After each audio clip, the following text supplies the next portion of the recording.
There is a kind of tiredness that sleep cannot fix.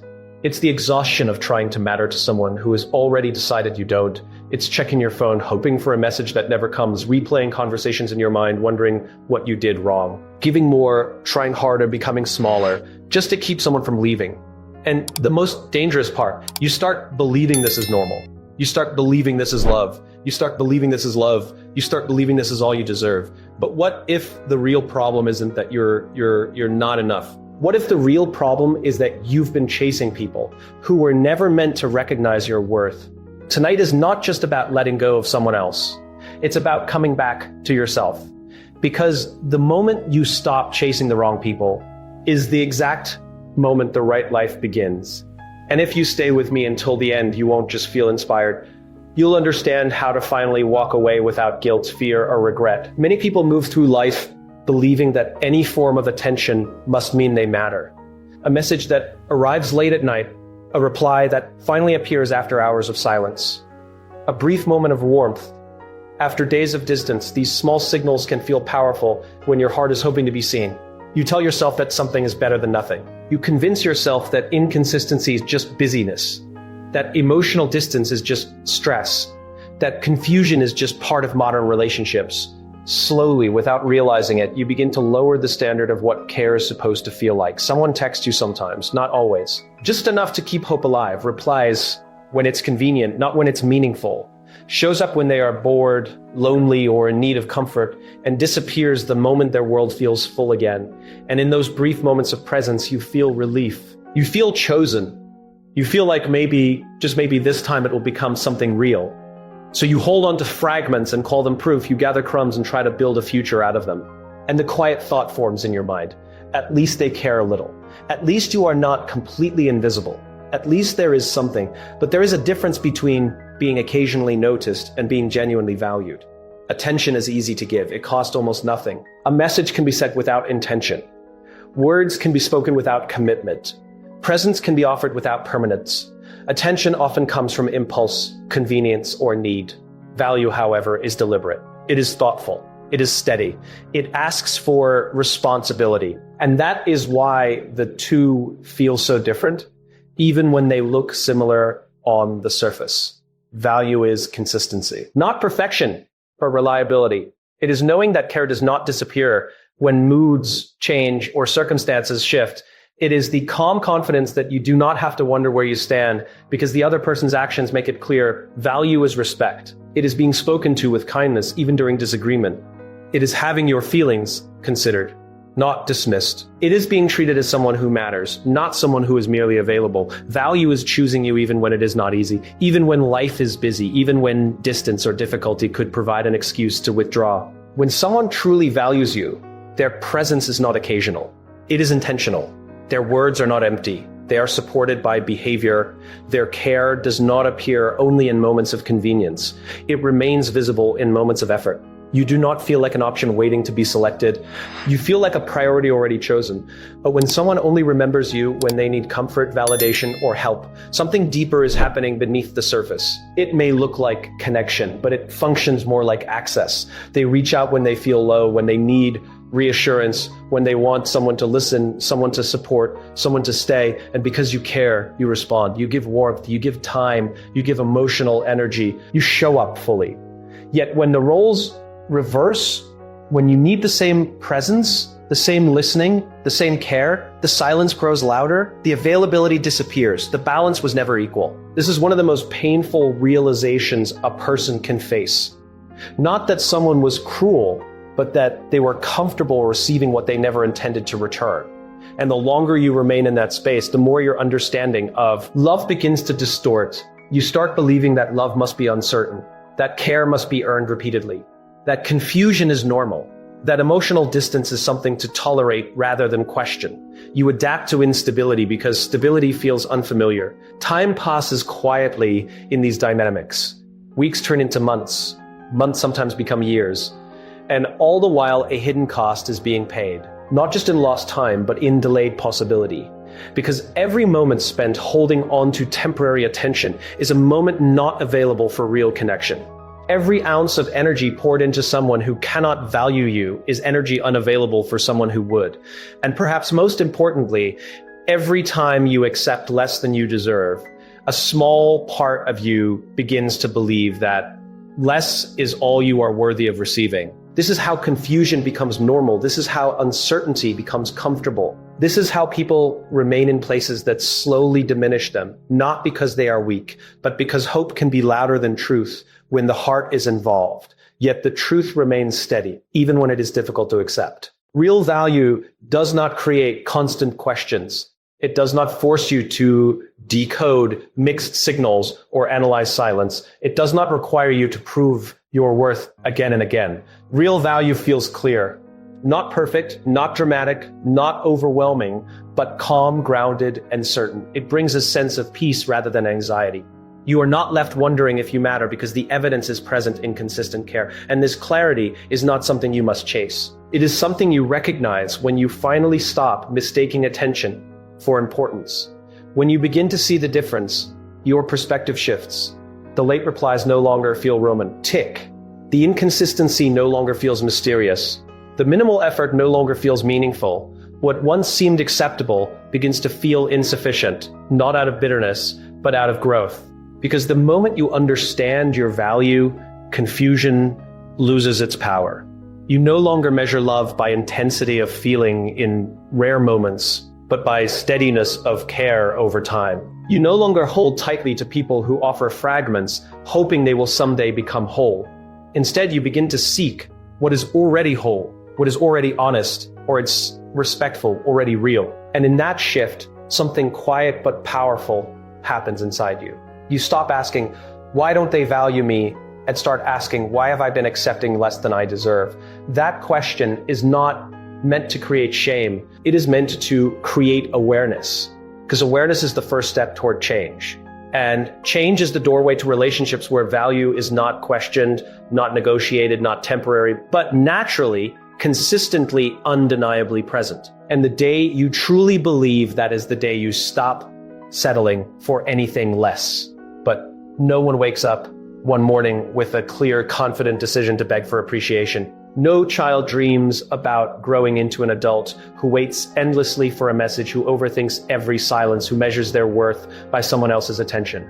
Chasing is never the original plan. It is something that forms quietly over time, shaped by experiences, disappointments, and moments when love felt uncertain instead of safe.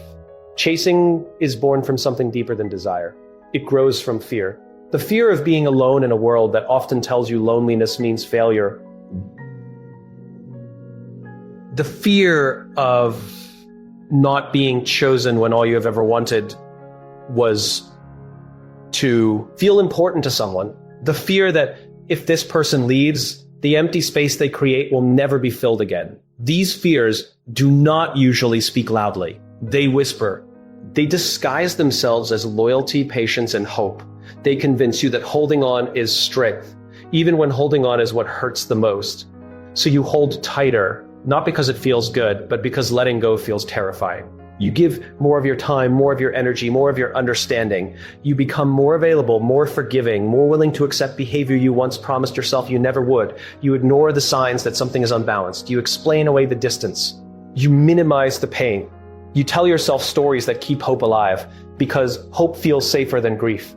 This does not happen because you are weak. It happens because you are human, because the need for connection is powerful, because the heart is designed to attach, to believe, to try again, even after disappointment. Fear does not mean you lack strength. It simply means something inside you is trying to protect you from loss, even if the method it chooses ends up causing more pain. But there is a moment, quiet, almost invisible, when perspective can begin to change. A moment when you start to question what you've been calling love. A moment when you notice how much effort is required just to feel temporarily secure. A moment when exhaustion becomes louder than hope. And in that moment, a different truth begins to appear. Love that requires chasing is not love. It is negotiation. It is an unspoken agreement where you keep proving your worth while the other person keeps deciding whether you have proven enough. It is a constant exchange of effort for brief reassurance. It is emotional labor without emotional safety. Negotiation keeps you busy, keeps you trying, keeps you focused on winning approval instead of recognizing absence. And the longer you stay in negotiation, the more normal it begins to feel. Real love moves differently. It does not rely on uncertainty to stay interesting. It does not create distance to test your devotion. It does not ask you to perform for basic kindness. Real love is not something you must chase down the street, hoping it turns around and chooses you. So it walks beside you willingly. It stays without being convinced. It offers presence without being pursued. Real love does not need constant convincing. It does not require you to craft the perfect message, wait the perfect amount of time, or become the perfect version of yourself just to keep someone from drifting away. It does not depend on performance. You do not have to entertain it, impress it, or exhaust yourself to maintain it. And most importantly, it does not require self-abandonment. You are not asked to silence your needs, shrink your personality, or tolerate pain just to avoid losing the connection. The absence of these struggles can feel unfamiliar at first. When someone treats you with steady care, without games or confusion, a strange calm appears. And that calm can feel uncomfortable if you have spent a long time equating intensity with love. Chaos can feel passionate, uncertainty can feel meaningful, but peace, real peace, is often the clearest sign that something is healthy. The moment this realization truly settles inside you, your questions begin to change. You stop asking how to make them stay. You stop searching for the right words, the right timing, the right version of yourself that might finally be enough. You stop believing that love is something you must earn through endurance. And slowly, a new question forms, one that is both simple and life-altering. Why am I staying where I'm not valued? This question is uncomfortable because it shifts attention away from the other person and brings it back to you. It removes the illusion that the solution is outside your control. It invites honesty about what you have been tolerating and why. But inside that discomfort is also power, because a question like this opens the door to choice. And choice is where freedom begins. Freedom does not always look dramatic. Sometimes it looks like a quiet decision to stop explaining your worth to someone determined not to see it. Sometimes it looks like allowing silence to remain silent instead of chasing it with another message. Sometimes it looks like sitting with loneliness for a while instead of escaping into a connection that slowly erases you. These moments are not easy, but they are honest. And honesty creates space for healing in ways chasing never can. As fear loosens its grip, something else begins to grow. Not immediately, not perfectly, but steadily. Self-respect. The understanding that your value is not determined by someone's ability to recognize it. The realization that being alone for a season is less painful than feeling alone inside a relationship. The courage to believe that the right connections will not require you to betray yourself in order to keep them. This is the beginning of a different way of living. A way where love is no longer pursued through exhaustion, but received through alignment. Where presence is mutual, not begged for. Where care is consistent, not conditional. And where your energy is no longer spent trying to secure someone else's attention, but invested in building a life that does not depend on it. Fear may have started the chasing, but awareness can end it. And once the chasing ends, space appears. Space for peace, for dignity, for relationships that arrive without being hunted. Space for a version of you who no longer measures worth by who stays, but by how fully you choose yourself. That is why this question matters so deeply. Because the moment you truly ask why you are staying where you are not valued is the same moment a door quietly opens. And on the other side of that door is something many people spend years searching for without realizing it has been waiting within their reach all along. Freedom. This is the part most people never see because it doesn't happen loudly. There is no single dramatic moment that announces the loss. No clear line where everything suddenly changes. Instead, it happens quietly, in small decisions repeated over time, so quietly that you can be in the middle of disappearing and still believe you are simply trying to love someone well. Chasing someone else always costs you something. At first, the cost feels small, almost unnoticeable. You give a little more time than you planned. You overlook a comment that hurt more than you admit. You wait longer than you should for a reply that may never come. Each sacrifice seems temporary, reasonable, even necessary to keep the connection alive. You tell yourself this is what commitment looks like.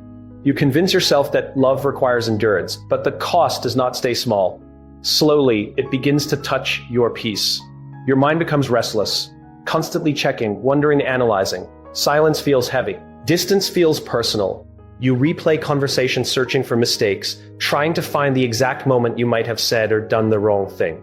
Rest becomes difficult because your thoughts are always somewhere else, usually with someone who is not thinking about you with the same intensity. Then it reaches your confidence. You start to question your worth in subtle ways. You wonder if you are too much or not enough, too emotional or too distant, too available or not interesting enough to keep their attention. Instead of standing firmly in who you are, you begin adjusting yourself to match what you believe they might prefer. You shape your words more carefully. You hide parts of your personality. You try to become easier to keep. And eventually, if the pattern continues long enough, the cost touches something even deeper: your identity. The clear sense of who you are and what you deserve starts to blur. Your needs feel negotiable. Your boundaries feel optional. Your voice feels less important than the possibility of losing them. You become so focused on maintaining the relationship that you stop maintaining yourself. You start saying yes when you mean no, because disagreement might create distance. You laugh when you feel hurt, because honesty might make things uncomfortable. You stay silent when you deserve to speak, because truth might push them away. None of these moments seem life-changing on their own, but together, repeated again and again, they create a quiet erosion. Slowly, invisibly, you disappear from your own life. From the outside, everything may look normal. You are still there, still smiling, still showing up. But inside, something feels unfamiliar. The person you used to be, the one with clarity, opinions, boundaries, and calm confidence, feels far away. You may not even notice exactly when the shift happened, only that one day you feel like a stranger to yourself. And then comes the realization that hurts in a different way than heartbreak. You wake up and understand something difficult to name. You didn't just lose them, you lost yourself trying to keep them. This realization can feel heavy, but it is also honest. And honesty, even painful honesty, carries the beginning of change. Because once you see the pattern clearly, it becomes harder to continue living inside it unconsciously. Here's the powerful truth many people spend years avoiding. You cannot be fully loved by someone else while you are abandoning yourself. Real love requires presence, your full presence, your real voice, your honest needs, your unhidden identity. If you must shrink to stay connected, then the connection is not built on love. It is built on your willingness to disappear. Love cannot grow where authenticity is missing. It cannot deepen where truth is silent. And it cannot feel safe when one person is constantly sacrificing themselves just to keep the other from leaving. What looks like devotion from the outside is often self-abandonment on the inside. There is another truth that is equally important, though sometimes uncomfortable to accept. The world learns how to treat you by watching how you treat you, not in a harsh or blaming way, but in a reflective way. When you ignore your own boundaries, others learn they can ignore them too. When you minimize your own pain, others assume it is small. When you accept less than respect, the standard around you quietly lowers. But the opposite is also true. When you begin to honor your feelings, people notice. When you speak honestly, dynamics shift. When you refuse to stay where you are, diminished, something changes, not only in your relationships, but inside you. Self-respect sends a signal that does not require explanation. It is felt in your presence, your tone, your decisions, not your willingness to walk away from what harms you. The moment you choose self-respect over approval is rarely dramatic. There may be no announcement, no visible milestone, no applause. It may look like a small decision made quietly in your own mind. A decision to stop over-explaining, to stop chasing silence, to stop betraying your own needs just to feel temporarily wanted. From the outside, almost nothing changes at first, but inside everything begins to rearrange. You start to feel a different kind of calm, unfamiliar but steady. The constant anxiety begins to loosen. The need for reassurance slowly fades. You remember what it feels like to trust your own thoughts instead of questioning them. You begin to return to yourself piece by piece, like someone finding their way home after being lost for a long time. This change is not instant. Habits formed through fear do not disappear in a single day. There may still be moments of doubt, moments where the old urge to chase returns. Healing is rarely a straight line. But even when progress feels slow, something permanent has already begun. Awareness has replaced illusion. Choice has replaced automatic reaction. And once you truly see your own worth, it becomes impossible to completely forget it again. Not instantly, not easily, but permanently. Because self-respect, once chosen with sincerity, reshapes the direction of your life. It influences the people you allow close, the behavior you tolerate, and the love you are willing to receive. It teaches you that peace is more valuable than attention, that dignity is more important than temporary closeness, and that the relationship you have with yourself sets the foundation for every other relationship you will ever experience. And perhaps the most meaningful shift of all is this: you stop trying to be someone worth keeping, and you start living as someone worth being. Many people remain in relationships where they are not truly valued, not because they are unaware of the pain, but because they are unaware of the pain, but because they misunderstand what leaving means. In their minds, walking away feels like admitting defeat. It feels like accepting that something important has failed. They carry quiet thoughts that whisper harsh conclusions. I wasn't good enough. If I had tried harder, maybe it would have worked. Strong people don't give up. These thoughts create a prison made not of circumstances, but of interpretation. And inside that prison, staying begins to feel more honorable than leaving, even when staying is what continues the hurt. There is a deep human desire to finish what we start, to prove that our effort meant something, to believe that love, if given enough patience, will eventually return in equal measure. So people hold on longer than their peace can handle. They endure conversations that drain them, silences that confuse them, and behaviors that slowly reduce their sense of worth. Not because they enjoy suffering, but because they fear the meaning of departure. They fear that leaving will confirm their worst insecurity, that they were not enough to be chosen. But this belief is built on an illusion. Walking away from a place where you are not valued is not proof of inadequacy. It is proof of awareness. It is the moment you stop measuring your worth by someone else's inability to recognize it. Failure is not leaving what harms you. Failure is remaining somewhere that asks you to abandon yourself, just to stay connected. Letting go is not losing. Losing would mean your value disappeared. Losing would mean your capacity to love, to grow, to build something meaningful was gone. But none of that is true. When you let go of what diminishes you, you are not lost. In love, you are losing illusion. You are not losing connection. You are losing confusion. And what remains after illusion fades is something far more stable: truth. It says, I will not beg for basic respect. Respect is not a luxury reserved for perfect people. It is a minimum condition for any healthy connection. When respect must be requested, repeatedly negotiated, or earned through silence and sacrifice, something essential is already missing. Choosing to step away from that absence is not dramatic. It is dignified. Letting go also says, I will not shrink to be accepted. Shrinking can happen so subtly that it feels like compromise rather than loss. You speak a little less honestly. You express a little less emotion. You hide parts of your personality that once felt natural. Over time, the space you occupy in the relationship becomes smaller and smaller until acceptance is achieved, but only for a version of you that is incomplete. Real acceptance never requires reduction. Real acceptance makes room for your full presence, not just the parts that are convenient. And letting go finally says, I will not trade my worth for temporary company. Loneliness can feel frightening, especially when compared to the comfort of familiarity, even unhealthy familiarity. Temporary company offers distraction from emptiness, a brief sense of being wanted, a momentary relief from silence. But when that company consistently costs you peace, confidence, and self-trust, the price becomes too high. Choosing solitude over self-betrayal is not weakness. It is courage expressed quietly. This is why letting go is not rejection. Rejection implies that something valuable has been pushed away. But in truth, what is Bayday? NG released is not love. It is the absence of love. What is being left behind is not belonging. It is the illusion of belonging without safety. The act is not about pushing another person out. It is about welcoming yourself back in. That is self-respect in action. That is about welcoming yourself back in. Not loud, not arrogant, not cold, just clear. Self-respect does not need to prove anything. It simply refuses to participate in what diminishes dignity. It stands calmly in the understanding that worth is inherent, not conditional. And because of that calm clarity, self-respect becomes powerful in a way that force never could. Its power comes from the message it sends, both inward and outward. Inwardly, it tells your own heart, you matter, your peace matters, your truth matters.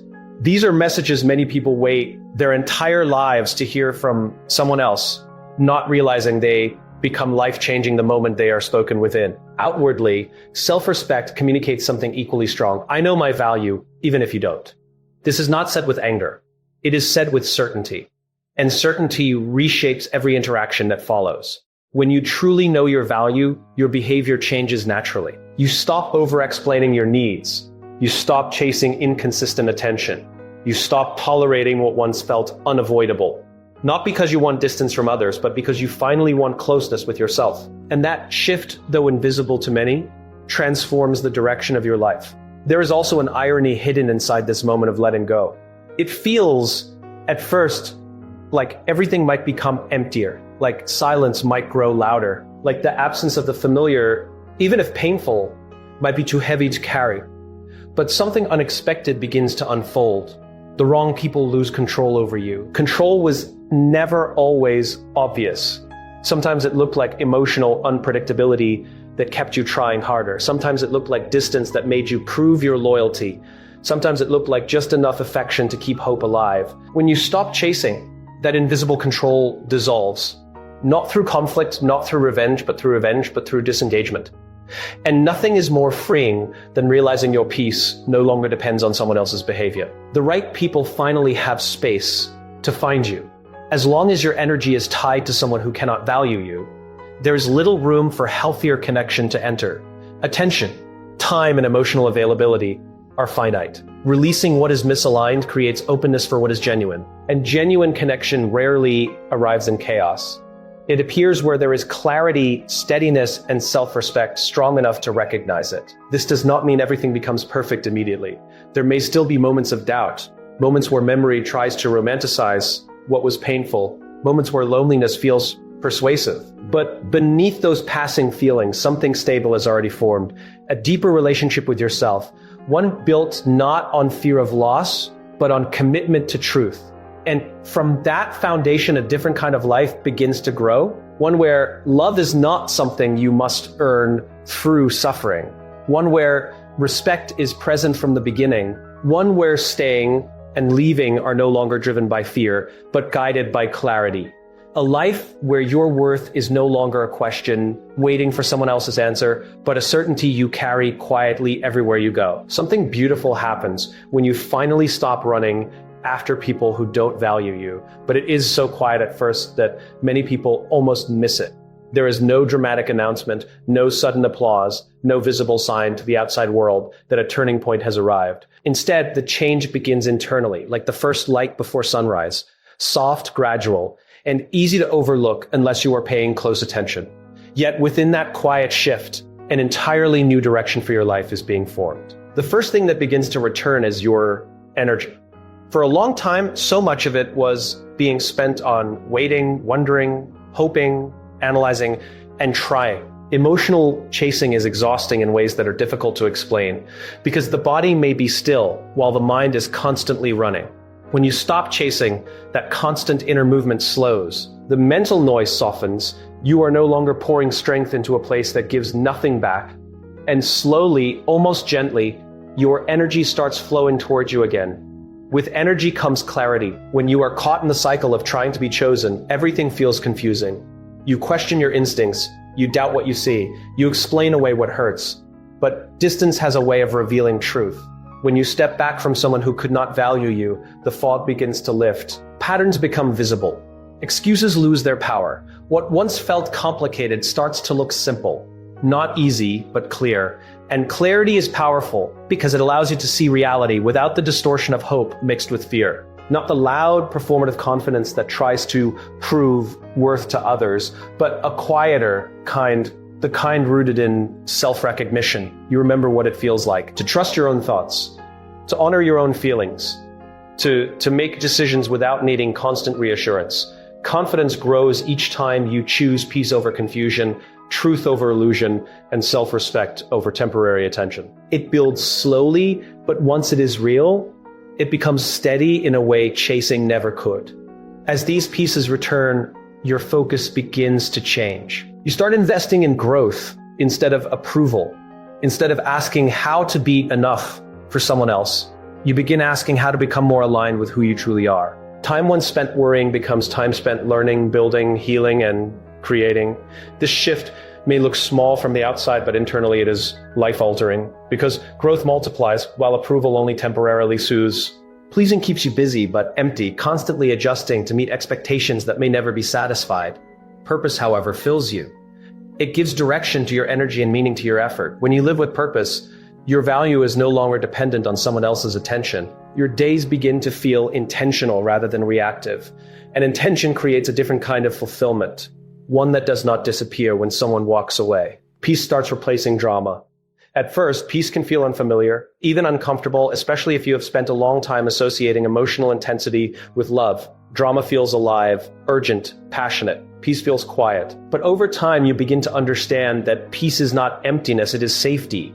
It is the absence of constant fear. It is the freedom to breathe without waiting for something to go wrong. And once you truly experience peaceful connection within yourself, chaos loses its attraction. Or make an introduction for you. Without forcing anything, new people begin to appear in your life, not because you searched harder, but because you are different. You are no longer trying to convince someone to stay. You are no longer performing to be accepted. And because of that, the connections that reach you feel different from the beginning. They feel natural, mutual, calm. These are people who do not require persuasion to care because their presence is genuine rather than conditional. This happens because you are no longer searching for someone to complete you.